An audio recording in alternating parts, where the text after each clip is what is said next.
up 'cause I'm such a junkie. Every day all I want is more. So entertain me right now. So entertain me right now. Hello, dear listeners. Welcome to a very special, it's a kind of special episode of Pop Culture Junkie podcast. My name is Shauna, and this week I am joined by fellow junkie Hayley the Brave. And Hayley, what episode number is this? This is our 100th episode of the Pop Culture Junkie podcast. Woo! 100. 100. We like to keep good. it 100. Yeah, we're going to keep it 100 this entire episode. God, we're so white. Jesus Christ. Keep it 100. We're going to keep our it podcast. 100. Totes. No, it's been a fun ride. Hayley's been here for most of it, but it feels like you've been here the whole time, honestly. Hey, thanks. It has been fun. I have had a blast. I was thinking with 100 episodes, like what are some of my favorite experiences, I guess, of doing the podcast. And I think my top experience is being on the show with Brad Perry and having Brad Perry on our show. That's been a highlight for me. That guy's a fun dude. He's so much fun. And like my entire family and friends were all freaking out. You get to tell them like, oh, I'm going to be on TV if you tune in on Channel 7 tomorrow morning. And everybody thought it was so fucking cool. And yeah, Brad Perry's low-key kind of a gangster. Like, he's got the best all of his stories. Coke stories in Brazil. Yeah, that was definitely a highlight. I think like Phoenix Fan Fusion and doing the live panel there was so much fun, and we all vibed so well. And then doing the game show panel, that was a ton of fun too. Getting to walk around Fan Fusion with you, just kind of be your paparazzi for a couple hours was fun. That was good times. I like that the podcast has allowed us to be able to like get out and experience events and meet new people, and running into your fans all over the place has been fun. I have them everywhere. I'm like, man, Shauna's well connected. She knows all sorts of people. Sometimes I'm too well connected. Listen, I don't care. I was going to say maybe it's a messed up story, but I was visiting a friend who is a dancer at a gentleman's establishment. And we were there supporting her, and this guy comes up and goes, hey, are you Shauna Trinidad? And I was like, yeah. And he's like, oh, I love you on Instagram. Oh, whoa. Like, thanks, man. Cool. I'm going to go this way now and not hang out with you at this strip club. But shout out to my fan at the strip club. You know who you are. Thanks for listening. That is hilarious. I think our fans, the likelihood of me running into anyone I know at a strip club is slim to none. It could be, you don't know, student's dad or something. That's true. A parent of one of my students. I'm all, oh. We don't talk about this. No, it's been great. So it started with, 3 different hosts. Fellow junkie Nicole's been here since the beginning too. And we got to know each other by doing an escape room right off the bat, which was hilarious. And then we had Miss Hayley the Brave on as a guest and decided she needed to be one of us. So, and then Alex joined us, and just a little cute, happy podcast family. Yeah, and we've really kind of been through the ringer. Like, we had to be virtual for a long time because of COVID, and then we found a space at Olympus Games, who was gracious enough to Olympus Games welcome us into their little family, which has been cool. But yeah, we've had to get real creative about recording, and we've had to coordinate schedules for different adults and with kids and jobs, with day jobs. Yeah. So it's been awesome though. I think getting to know one another and like learning and hearing from each other's experiences, and that's been one of my favorite parts of the podcast too, is like just sharing our different perspectives. Yeah, absolutely. Like you guys are so, it's funny, like people keep asking me, how did you get involved in the podcast? I'm like, well, I auditioned. And like, oh, was it just a bunch of people who knew each other? I'm like, no, I mean, we all know each other so well now, and we all just like mesh together so well that it feels like it. But I'm like, oh yeah, like 100 episodes ago, we didn't even know each other. But yeah, we just learned so much from each other and find out you like a lot of the same things. Or, I mean, I got you to watch the entirety of Lucifer. You're welcome. It's true. And I will be forever grateful for that. I love that. It's funny too. My husband, like, I forget sometimes that he hasn't hung out with you guys like I do every week because he listens to the show every week. And so he talks about you guys, like you're his besties, which is awesome. Your husband emails me. I won't say what I do for a living. That's true. But he'll just be like, I'll open it one day and he's like, hey, Shauna. I'm like, okay, hi. I'm like, oh yeah, okay, wait, I know you. That's amazing. I know my friends will say that too. They're like, Hayley said this thing the other week on the podcast, and just let her know that I actually liked it. And it's just people really funny. Take what we say to heart. That's true.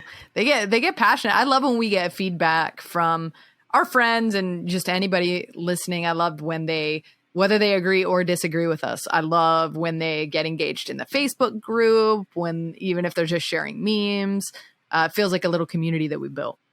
Yeah. One of my friends from high school, Alex, just kind of recently discovered us and is just going ham on Twitter about our episodes. Hi, Alex. Thank you so much for listening. But it's cool just kind of like people discovering us 100 episodes later and telling us that we're doing a good job and that they're listening and, that they like what we're talking about and relate to us. And yeah, it feels like they're just kind of hanging out with their friends every Thursday when the episode drops. So thank you to everybody who's been listening. Yeah, it makes it feel worth it because podcasting may seem that it's, an easy medium, so to speak. And it is in the sense that, you need a mic and a recording device and anybody can make a podcast. And it something is to very, talk about, I guess. Yeah. Yeah. It's oversaturated almost, COVID hit and kind of everybody made a podcast. But I think what people overlook sometimes is that like the preparation, the work that goes into it, the editing, shout out to our producers for all the front loading and everything they do on the back end to help with advertising and just everything. So yeah, it makes it feel worth it. And shout out to Kuwait, everybody listening in Kuwait. We love you. Yeah, we love you, Kuwait. Number 2 in entertainment podcast in Kuwait. That's sick.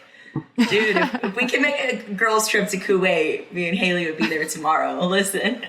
They say if you can make it in Kuwait, you can make it anywhere. If I can make it there, we'll make it anywhere. In old Kuwait. Kuwait's immediately turning it off. They're like, what the fuck? But thank you so much to everybody who's been listening, whether you just joined us or you've been here since the beginning and gotten to know all of us. Just we wouldn't do a podcast if nobody was listening, and it's really incredible that people are liking and subscribing and downloading and buying t-shirts, and just we love you guys and we hope that we can keep doing this. Yeah, definitely. Thank you guys for listening and keep sending that feedback. Keep liking or disliking or commenting or messaging or whatever it is. Keep sending us that feedback because we have grown as podcasters and as consumers of entertainment as a result of the feedback that we've gotten from you guys. So keep it up. We appreciate it. So, Hayley the Brave, what you been watching lately?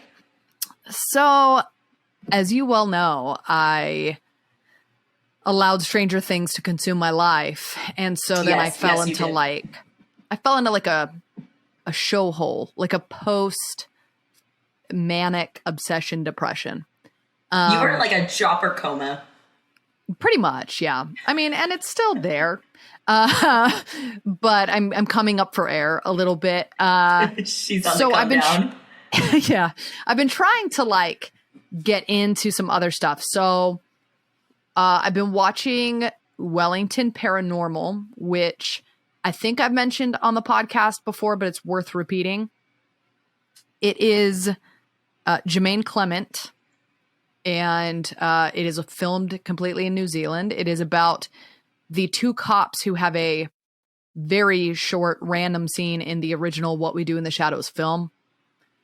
And it's kind of like Cops meets the X-Files, and they're investigating paranormal activity, but it's two like really stupid, bumbling New Zealand police officers. And I love New Zealand accents. Oh my God. I feel like I would just watch for the Kiwis, honestly. I love it.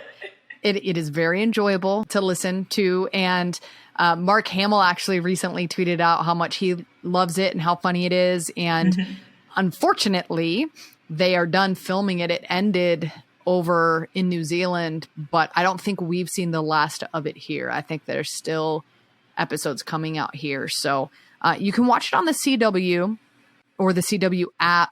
But it's not like a CW-ish show? No, 100% produced in New Zealand. Very much like What We Do in the Shadows. So if you like the TV show What We Do in the Shadows or the film, then you would like Wellington Paranormal. I think it's probably a little more family friendly than either of those two things, but it's really goofy and really stupid. And there's at least one scene in every episode that has me like crying and grabbing my stomach because I'm laughing so hard. So I've been really into that. So pop that. Also pop I guess it's a limited series. I guess that's what you would call it. It's called The Resort. And it is on Peacock. Have you heard about that for a hot second, but you liked it? Yeah, so it has, and I don't want to butcher her name, Kristen Milioti, I think, is her name from How I Met Your She was Mother. on How I Met. Yeah. Mm-hmm. And she was also Palm Springs. That was the other thing I saw her in. Isn't the guy who played Chidi from The Good Place in it? Yes. Okay, I love him. So, yeah, Chidi, and then Nick Offerman, and the young kid, too. I recognize him from something. I think he may have played like a young Sean Spencer on Psych at one point. But yeah, it's this weird, like, I don't want to tell you too much about it because it is a mystery / drama / comedy / thriller almost / science fiction. I don't know. But it's basically these two kids 15 years ago went missing at this resort, and a hurricane hit and blew away all the evidence. So they have no idea what happened to them. Interesting. And the two main characters are there celebrating their wedding anniversary, but their marriage is on the rocks. And so the wife takes it upon herself to like investigate this mystery of these missing teenagers. And it spirals in a super crazy, unexpected direction. It was good. It was good. For the first few episodes, I'm like, where is this going and what's happening? It really is kind of like a mind bender. Like you don't know really what you're watching. And it's still a little, I mean, there is resolution at the end. Is it only one season? It is. They leave it open enough that they could bring it back for another season, but they haven't announced yet if they're going to. Interesting. I literally just got Peacock within the past month. Honestly, just to watch that Bill Nye show that I talked about in the Patreon. Oh, yeah. Which, check out the Patreon episode if you want to hear more. But yeah, I keep seeing commercials for that, so maybe I'll give it a whirl. Yeah, I'd say it's worth checking out. Especially if you like science fiction or mystery. Yeah, for sure. The cast sounds great too. Yeah, the cast is really, really great. And then the last two things I will say, I don't know, maybe Hot potato to season 2 of Kevin Can F Himself. Oh my God, I totally forgot that was out, and I loved the first season. Interesting. Yeah, just came out. I think it's 4 episodes in. Okay, I'm going to have to maybe start that tonight. It's the final season, they announced. There's only going to be the 2. But you're hot potatoing it. I'm hot potatoing it only because I hot potatoed the whole first season too.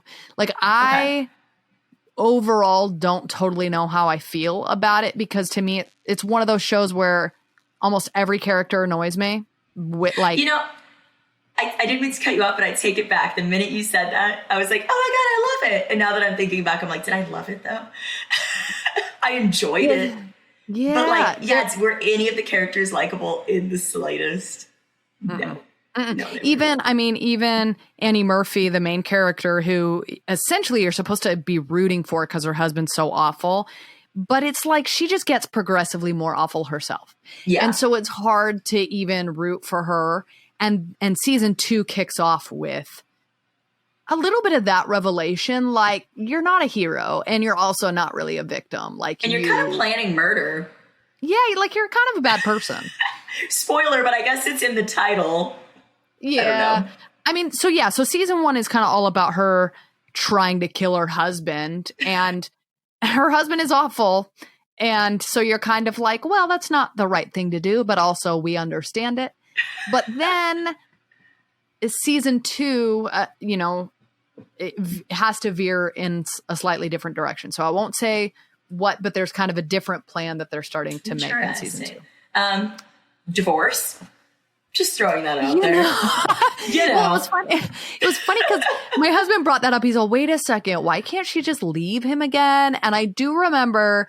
I remember there being a reason, but I don't remember what the reason is. And I don't think it was a totally good reason. Like, I think it was something along the lines of he has all the money and like controls all the assets. And I think that if she were to do anything, she would just have nothing and be nothing. So murder.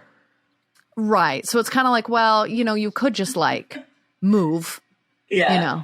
You just try to go somewhere else. But I don't know. And then I'm going to drop, and I'm going to give like a hard like drop. I'm done. I'm over it, to the Sandman series on Netflix.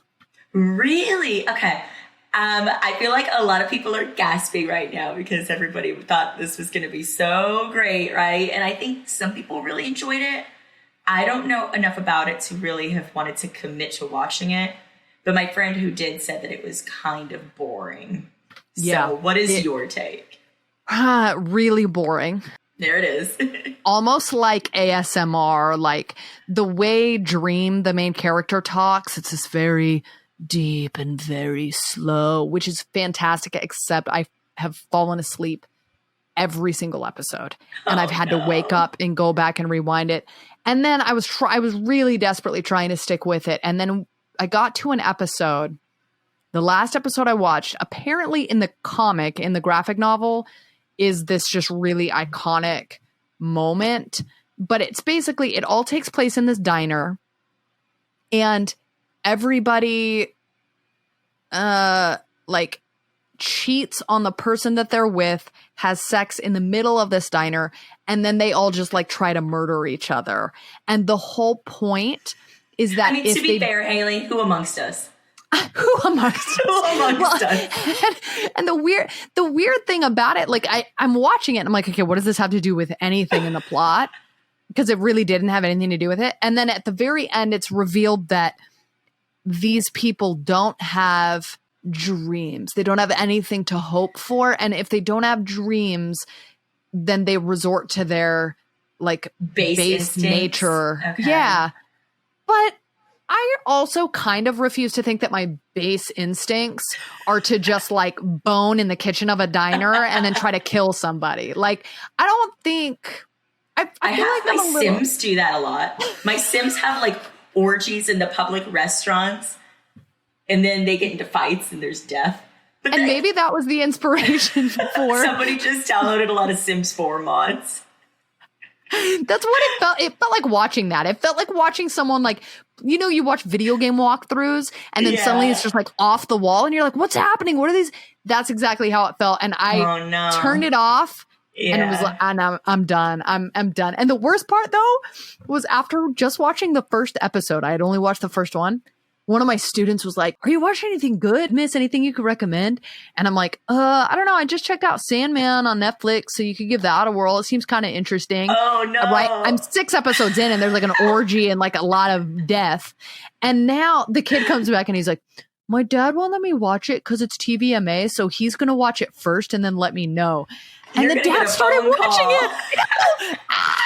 The the dad started watching it. So today I was trying to like cover my butt and I was like, oh no, it's not good. Don't watch it. It's for bad. grown-ups. It's boring and it's stupid. And I quit after like episode 2. I just gave up on it. So if the dad calls me, I could be like, I literally only watched the first episode, dude. I don't know. No. So anyway, you say to a little kid when they eat something and you're like, oh, you wouldn't like it. It's spicy. It's too spicy. Yeah, that's me now. I'm having to like having to backtrack and be like, Shadow and Bone, check that out. That's family friendly. You wouldn't like it. Yeah. Aww. So yeah, anyway, drop Sandman and also don't recommend it to 15-year-old students. Let's see here. Okay, so I watched Barry season 3. I feel like it's been out for a minute, but we finally got around to watching it. And I definitely popped Barry if you have not watched it. It's on HBO. It's Bill Hader, and he is a hitman. He's out of the army. He's hired as a hitman, but he really wants to become an actor. So he takes acting classes, but also on the side keeps taking hitman jobs. And it's a comedy, but also a drama. It's like a dark comedy. And I don't want to spoil season 3 for anyone who hasn't watched it yet, but it's like really dives into Barry's not a very good person.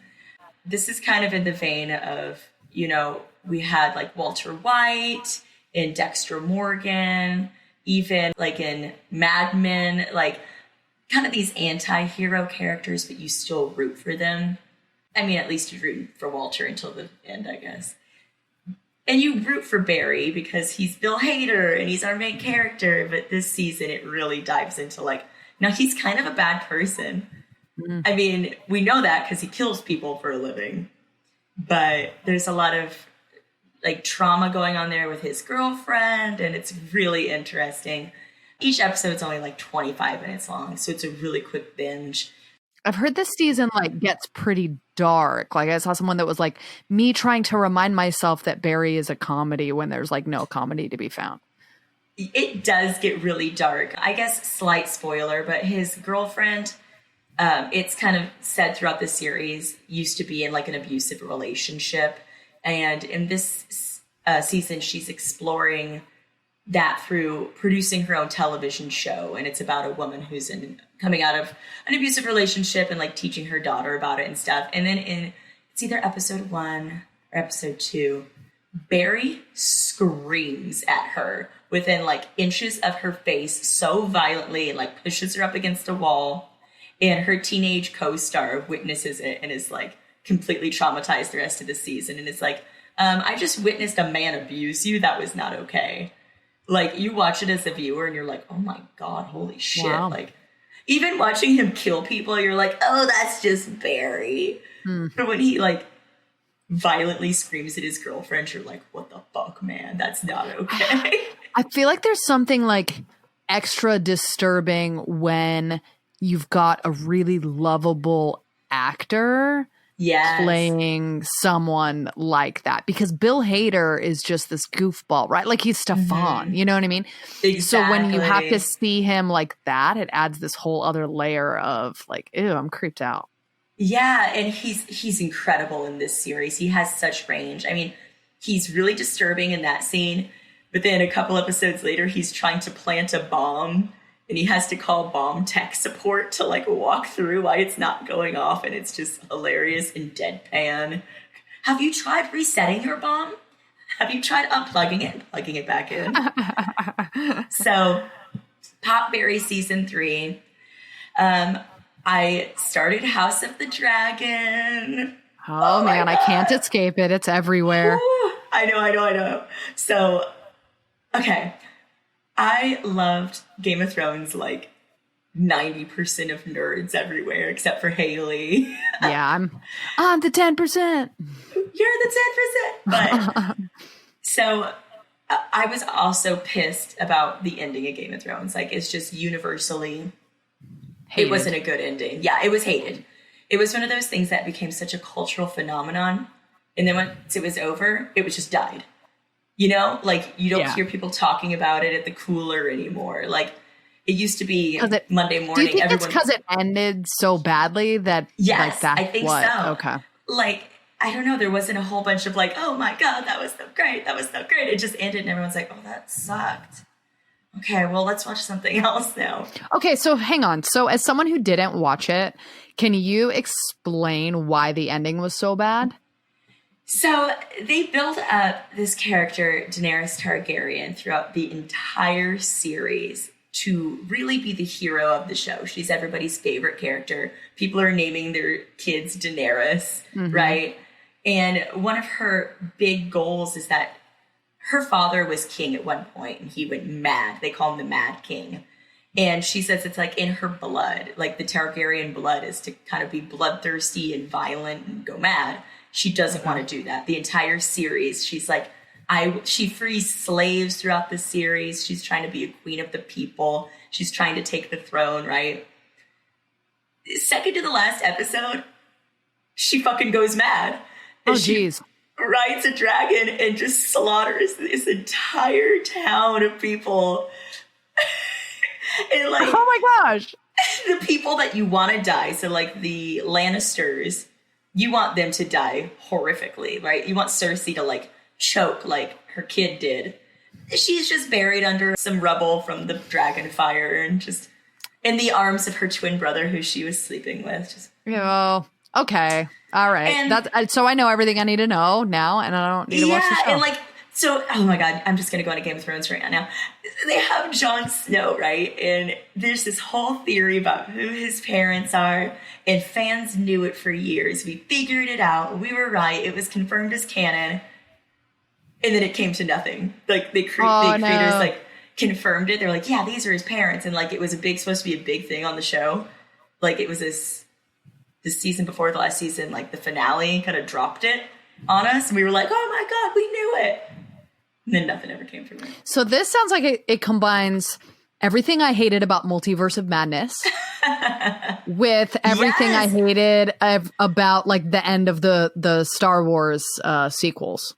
Dude, Daenerys Targaryen and Wanda, they need to go for drinks. Okay. Yeah. Oh man. My God. No, I cannot stand to watch another like female character made into a villain for no reason. That's exactly it. She's just completely villainized. And in the end, Jon has to kill her. He has to kill her for the good of the people. Yeah. So I went into House of the Dragon reluctantly, right? But I'm back in, baby. I'm back in. Okay, so is House of the Dragon a prequel, a sequel, a complete spin-off? It is a prequel. It is a prequel, and it's Daenerys' family lineage. So it follows the house. The dragon is like her house sign. I'm sure there's a better word for that. Sigil. It's so the House of the Dragon. House. Just kidding. There you go. Basically, honestly, it's so her house. The House of the Dragon is House Targaryen. So this is, I think, in the first episode it said like 170 episodes before Daenerys was born. So this is just kind of showing how her family was in charge of the Iron Throne and like how they lost it eventually. Like, oh man, we're back in. Everyone's back in. It's incredible. It's so well done so far. Matt Smith is killing it. I love him. I loved him so in good. Doctor Who. I loved him in The Crown. So man. He's almost enough to get me to watch it. He's a badass. I mean, he's kind of villainized. He's like the misunderstood uncle of the show so far, but like I won't say too much about it because it's very new, obviously, but like I don't know. Episode 3 he kind of runs shit. Do you think if someone didn't watch Game of Thrones, a la me, that they could come into this and be into it or no? I'm going to say yes, but maybe read a quick synopsis of, no, I'm just going to say blanket, yes, you can watch it. If you really want to know why these people are interesting or like the little Easter eggs, like somebody from House Lannister shows up and they'll name drop House Stark and everyone goes, oh my God. If you want to understand those little nuggets, then maybe read a quick Wikipedia article. Yeah. But otherwise, I'd say, yeah, this is just a really entertaining show. The effects are really well done. It's action-packed. You get to see boobies, which is great. There's dragons and boobies, you guys. It's Game of Thrones. Are there dragon boobies? That's the real question. You do see the underside of a dragon, but I didn't zoom in enough to see if there was boobies. Enhance. Wait, there they are. How many boobies do you think a dragon has? Oh, that's a great.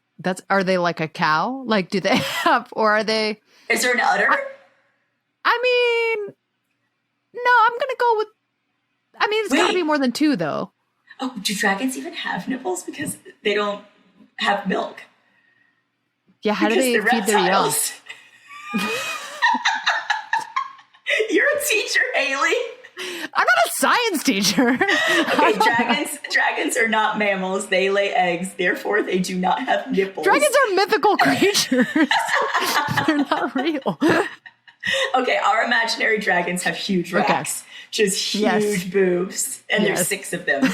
Just 3 rows of huge boobs. This sounds like some sort of obstacle you would confront in D&D. Like, you have to milk the dragon. You leave the pub. You've had a few too many. And you have to milk this goddamn dragon for your life. All 6 of the titties. Oh my gosh. Barb, you go for the first 2. So stupid. Cute. Anyway. I love it. Great. I'm going to pop House of the Dragon. Real quickly, I'm getting started on my scary movie binge that I usually do throughout October with my husband. We watched Black Phone with Ethan Hawke. Pop liked it. It was really entertaining. I didn't really expect where it went. So I would give that a thumbs up. And it's definitely not overly scary or bloody or anything. It's more suspense. We also watched this movie from years ago called 47 Meters Down with Mandy Moore. Oh. Have you seen sharks? It? Is it sharks? It's sharks. Sharks are like in my top 3 fears. So I generally try to avoid Shark Week and shark content. If you are afraid of sharks, don't watch it. But also, I wish there were more sharks. As a person who wanted to watch bodies ripped apart. So it's more just like the fear of the shark rather than... Yes. Okay. I'll hot potato it. It was entertaining. I had a couple glasses, so I was pretty entertained. I'll have to run by my sober husband to see if he felt the same way as me. You're like, babe, can you milk a shark? How many nipples do you think a shark has? And he's like... Shauna, we watched that movie a week ago and you're still talking about shark nipples. I know for a fact sharks don't have nipples because they are not fish. Amphibians? Amphibians. Are they? They can't be mammals, right? They're not mammals. They're not amphibians. Hey Google, what is a shark? According to Wikipedia, sharks are a group of elasmobrain fish characterized by a cartilaginous skeleton. Hey Google, stop. They're Sharks fish. are elasmobland fishes. I like how between the 2 of us, we have 3 college degrees and we don't know anything about the animals that populate this earth. Oh my God. Anybody who's listening who is a marine biologist, a scientist, or graduated 11th grade recently, it's just like these dumb broads. Oh my God. We're sorry. We're so sorry. Unless it's spelled out for us in a Marvel film, we don't really retain the information. If a Marvel dragon ever shows up with boobs, then we got it. Yeah, absolutely.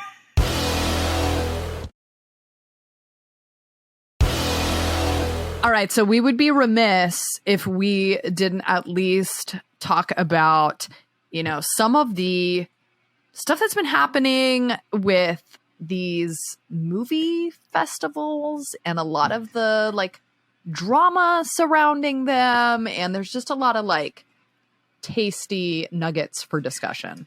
I have been completely committed to the Don't Worry, Darling controversies. It is so salacious. It's amazing because it's just so overly dramatic. And there's lots of egos being stepped on, and I love that. I love watching rich people's egos get stepped on. Yeah, I love that until the premiere, I had no idea that Chris Pine, Gemma Chan, or Nick Kroll were even in the movie. Right? No idea. And now I want to see it more because I like Nick Kroll a lot. I do too, and I feel like he's like the odd man out. So I'm curious as to like what part he plays. Okay, so Olivia Wilde directed this movie called Don't Worry, Darling. It stars Florence Pugh and Harry Styles. So originally, there's some drama because Florence talked about how she doesn't want to be sexualized in the movie too much, but Olivia seems to be focusing a lot on like the female sex scenes. Okay, we moved on from that. Now, Olivia came out and said that Shia LaBeouf was fired from the role that Harry Styles is playing because she didn't like his acting style. Like Shia LaBeouf's kind of known for the method and his acting behavior shit. on set. Yeah, exactly. But Shia came with receipts and proved that maybe he wasn't exactly fired because he has a video of Olivia like begging him to do this movie. Yeah. And what's weird is like I'm no Shia LaBeouf defender. No, same. So it was a very interesting thing to like see him come with those receipts and put Olivia Wilde in her place. And the whole like Miss Flo thing. Because in the video, she's like, I don't know, that might just be a tough pill for Miss Flo to swallow or whatever. Miss Flo. And now like media outlets are running with it. Like when Florence Pugh was on the red carpet at this premiere, which by the way, she showed up late to, which was just super boss. And she slayed. She showed up looking incredible. Amazing. Like far and away the best one on the red carpet. And People Magazine posts like a video and they're like, Miss Flo doing her thing. And Rolling Stone posted another one too. Like, and they've just been running with it. Like really they're rubbing it in Olivia Wilde's face. I mean, it was either Florence's, I want to say maybe her makeup artist or somebody on her style team posted a picture of her behind the scenes and literally just captioned it, Miss Flo. She's just like, yeah, that's me, bitch, Miss Flo. So she shows up late. It's the only event that she attended because there was a press sit down Q&A thing that Florence skipped. And they tried to ask questions to Olivia about the drama and she just kind of deflected. On this red carpet, her and Olivia never stood next to each other, never made eye contact with each other. But you know who else didn't stand next to each other? Harry Styles and Olivia Wilde. They did not interact in the slightest.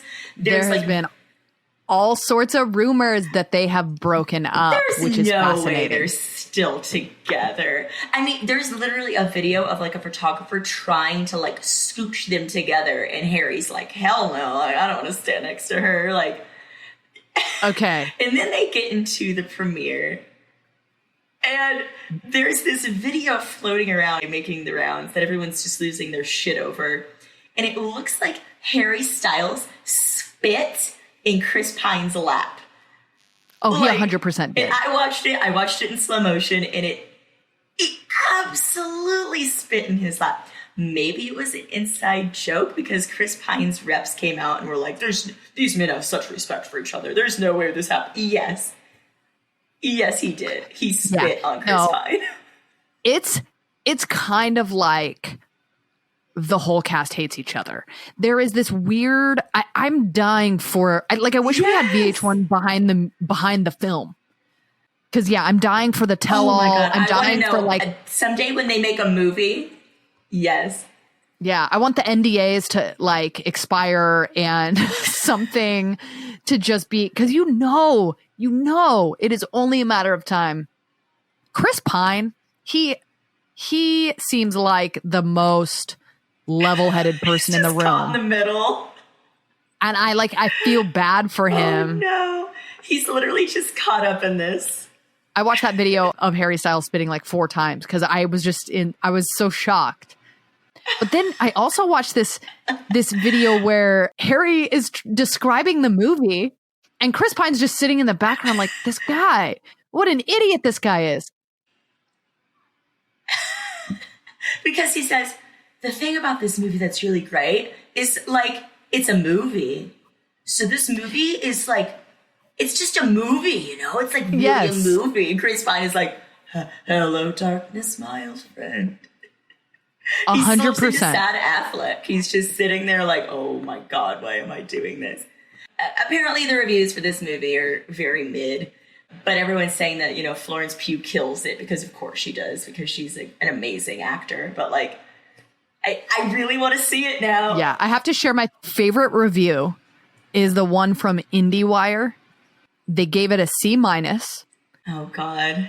And it was written by a woman. Kate Erbland was the critic. And she said, if this film is really about female pleasure, we would hate to see Wilde's interpretation of a film about female pain. This one hurts enough. Oh, no. She's like, if this movie's supposed to make me feel pleasure, then why do I fucking hate it so much? Why am I so miserable? Oh, my God. It's so funny, too, that for a movie that's supposed to be about female pleasure, the entire cast is just miserable to be there and hates it. Oh, my God. So yeah, what a time. What a time to be alive. I do love when the whole world can unite in hating the same thing that I do. And in this case, that's Olivia Wilde. And I'm very much enjoying that everybody is on the same page. Gosh, it's just so out of nowhere, too. If you would have asked me a year ago, who we'd all be speculating and gossiping about, oh yeah, Olivia Wilde. I'm like, what? She's so innocuous. I don't know. She's, I don't know, just an actress who shows up and stuff, and she's really hot. I don't know. She was in Tron, I guess. But she made an enemy out of Ted Lasso and now has made an enemy out of us all. Yes, she has. Speaking of film festivals, so one of my pet peeves is that every movie, I feel like it started with Elvis, because I remember when Elvis screened at the Cannes Film Festival, it got a 15-minute standing ovation. Everybody made a big deal about it. God, that's so excessive.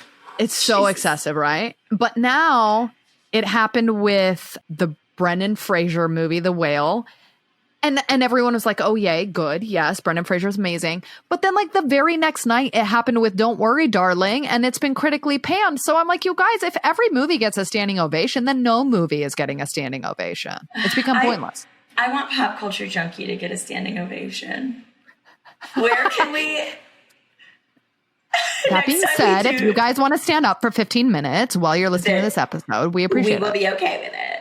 If you want to send us a video of you listening to this episode standing and clapping, maybe crying, we will accept it. I will Venmo you $5. That is always my plan. I will Venmo anyone who films themselves hyping up our podcast by doing a stupid challenge. And this one is giving us a standing ovation wherever you are listening to this. So if you're driving, you need to pull over. You need to get out. You need to stand up. You need to cry. You need to clap. You need to record it. Then you need to get back in your car and continue on your destination. And then when you get safely home, tag us in the video, and I will Venmo you $5. And Hayley will send you $5. I will not. Yeah. No, just Hayley will. She's taking that big teacher money, you know? Yeah, I got that teacher salary. Ballin'. What if we get 100 people and they send us pictures, videos of them? No, it's just one person. It's only open the first to one. Okay, that's fair. The first person. Yeah. So... The Whale. Let's talk about The Whale a little bit. So this is Brendan Fraser's first movie that he's been, I guess, the lead in for years now. I know he's popped up here and there in, what was that DC project where he played the guy in the Iron Suit? Doom Patrol. Doom Patrol. There you go. I gave that a 2-episode whirl and I wasn't about it.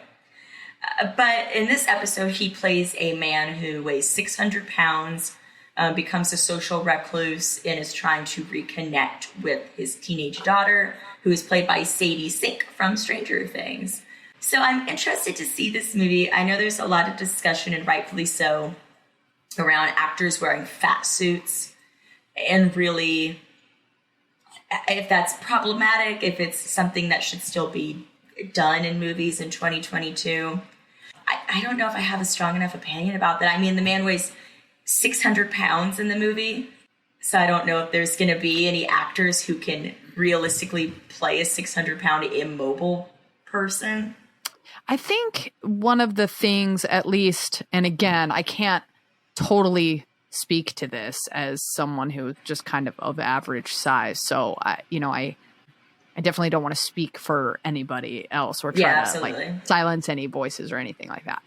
I do think, at least hearing Darren Aronofsky talk about the film, his weight it's an essential part of his character, an essential part of the plot. And it's not, like we so often see in film where it's done for kind of comedic value or right. Eddie it's not Murphy kind of movies, making fun, Shallow Hal back in the day, all that stuff. Exactly. Yeah. It reminds me a lot more of like What's Eating Gilbert Grape. Yes. And kind of, exploring the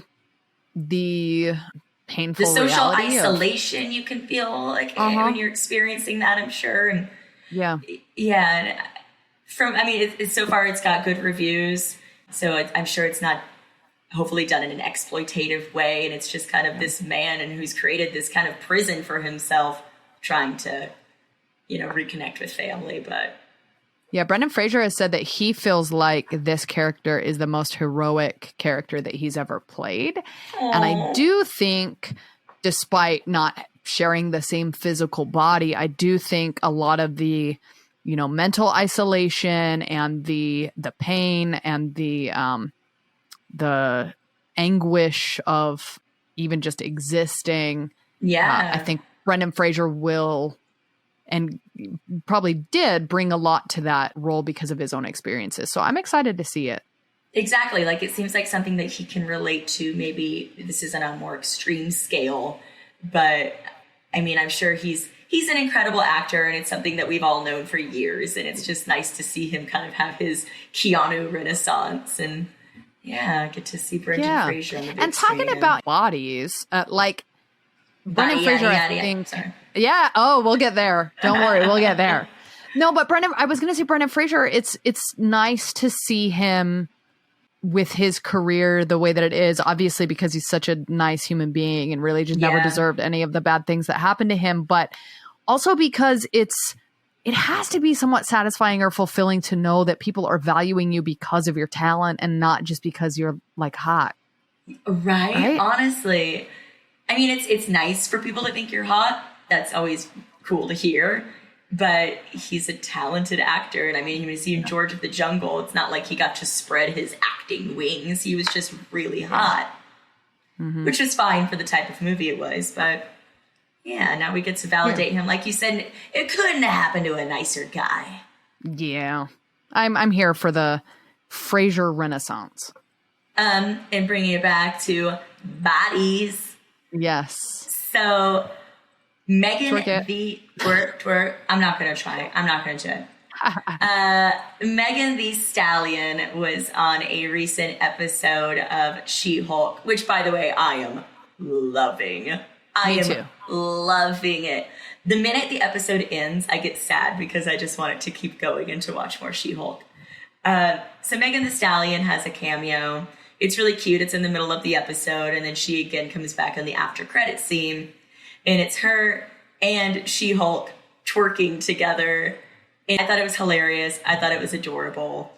Neckbeards are losing their goddamn minds like they are wont to do because women dared to dance.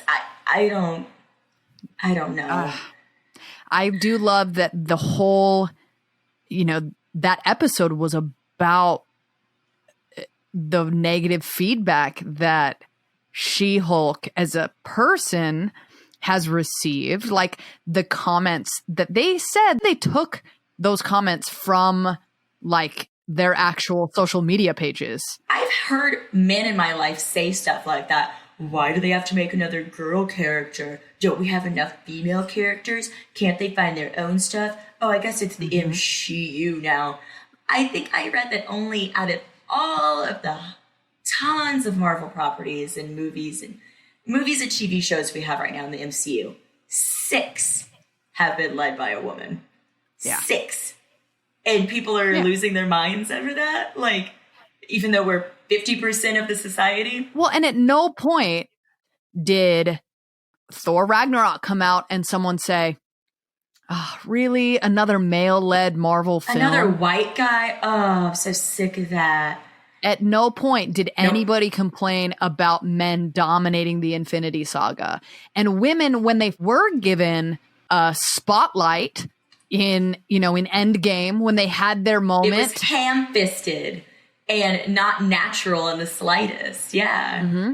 And it was like, Captain Marvel, I think, to go back to that, I think was the first time we saw what would foreshadow the continued backlash against women in the MCU. I mean, even Chadwick Boseman was the only other Marvel actor to attend the Captain Marvel premiere. So the actors themselves weren't even really stepping up and stepping out about this first female-led, Marvel film like they should have. I completely agree. And I mean, the way that they all came to the defense of Chris Pratt after he was kind of, canceled by Twitter. Oh, he's such a nice guy. Oh, I love you, Pratt. Oh, he's our friend. He's our brother. Did they all come to the defense of Brie Larson after everybody was so mad at her for just having an opinion as a woman? I didn't see any of the kind of support from the other MCU actors that Chris Pratt got. It's really disheartening. And I mean, it reminds me a lot of Star Wars as well, which is also, a Disney property, but like just the anger that people had, whether or not you like the new Star Wars movies, we're neither here nor there, but like the anger people had at Daisy Ridley for daring to lead those movies. And then just the hate people had for John Boyega for being a black man in these movies. It's just disgusting. I mean, fan culture on the internet becomes so misogynistic and racist so quickly.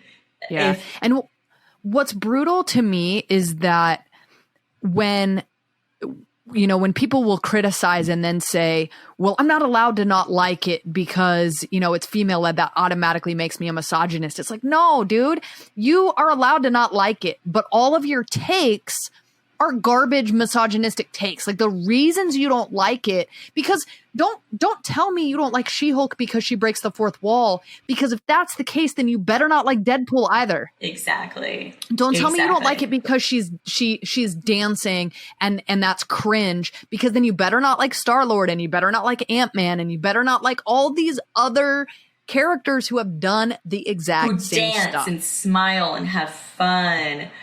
I saw a great meme the other day that pointed that out. It showed all of the other MCU characters who are men in scenes where they're dancing. And everyone's like, yeah, so funny. And then she dances and everyone's like, oh, wow, disgusting. Yeah. Like, yeah. Or the worst take that I've seen is the episode is about female empowerment and how she's supposed to be taken seriously and respected at her job. And then in the same episode, she twerks. How are we supposed to respect her or take her seriously? You can be a sexual, powerful woman and still be respected. You can be wearing pasties and panties and still be worthy of respect. Yeah. I don't care what you wear, how you dance. The freaking, if you're green like the Hulk, if you are a sex worker, if you're a lawyer, you are all worthy of respect and dignity, and you do not deserve any of the misogyny. Oh my God.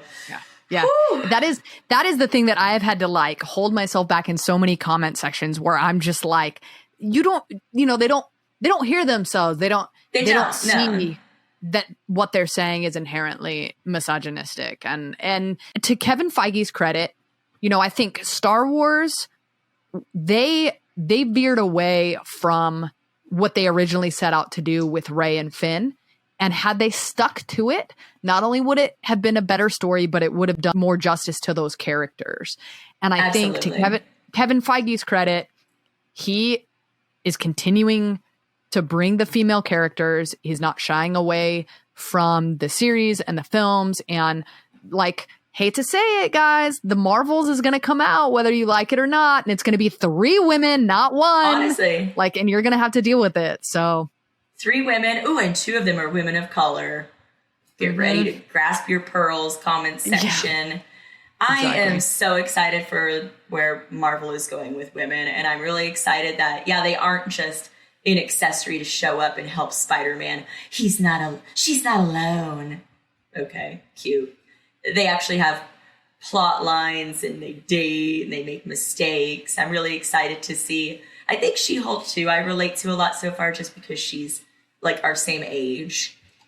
And I mean, she has established friendships, a career. She likes to have fun and go out and drink and dance and go to work. Like imagine that women can have multifacets to them or many facets to them. I don't know. Yeah, it It's reminds exciting. me, kind of Jessica Jones. Obviously, Jessica Jones was dark and gritty. Oh, I love Jessica Jones. It was the same idea of like, I don't want to be a superhero. Like, I didn't sign up for this. And I do think that that's, you or I think we would be like super hyped about getting powers, but but the reality is not everybody would be. So yeah, I love that. And also like, I mentioned this before. I'm going through the MCU with my daughter, and we finished the Infinity Saga, and we're almost done watching WandaVision. And rewatching WandaVision has actually been so painful for me because it just reminds me. Yeah, it just reminds me of what they do to Wanda, and we've established how I feel about that. Her and Daenerys are still having cocktails right now as we speak. It's fine. Exactly.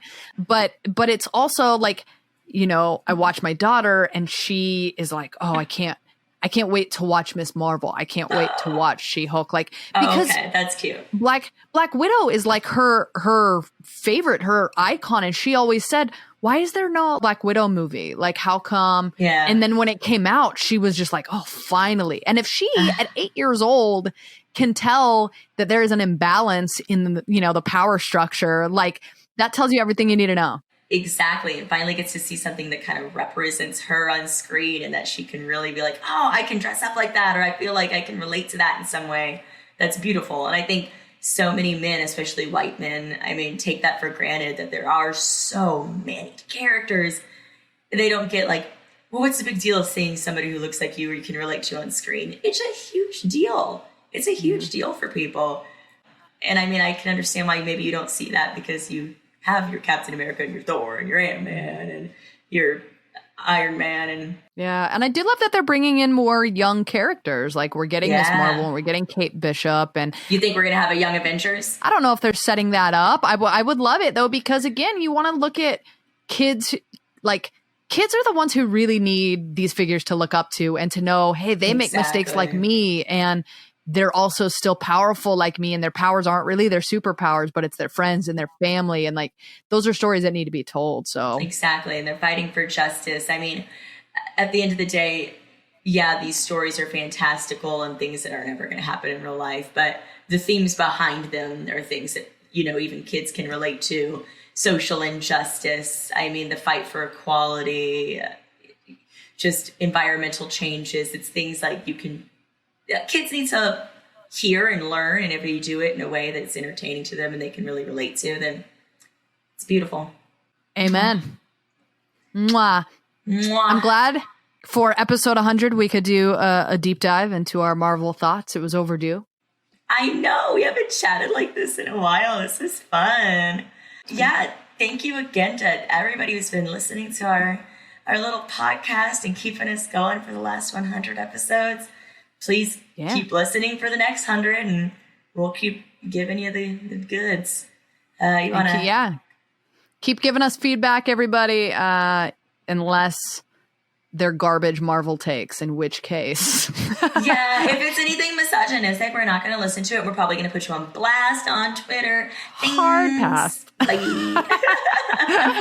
And on that note, let's close the show. Let's do it. All right, Shauna, where can the listeners and fans who want to run into you at gentlemen's clubs, where can they find you? Tuesdays, I am usually at Band-Aids. Not really. Tuesdays, I'm recording this podcast. You can find me, Shauna Trinidad, at Shauna Trinidad, ShaunaTrinidad,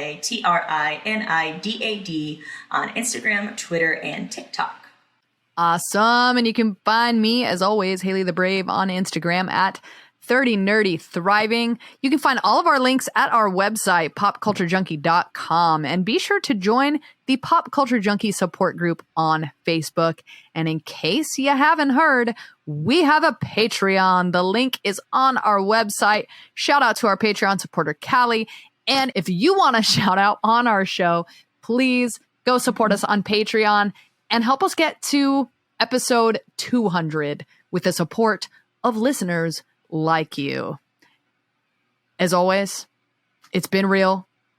Thanks for listening, and come back next week for another hit of pop culture. Pop Culture Junkie is a production of Pop Culture Entertainment Group. So entertain me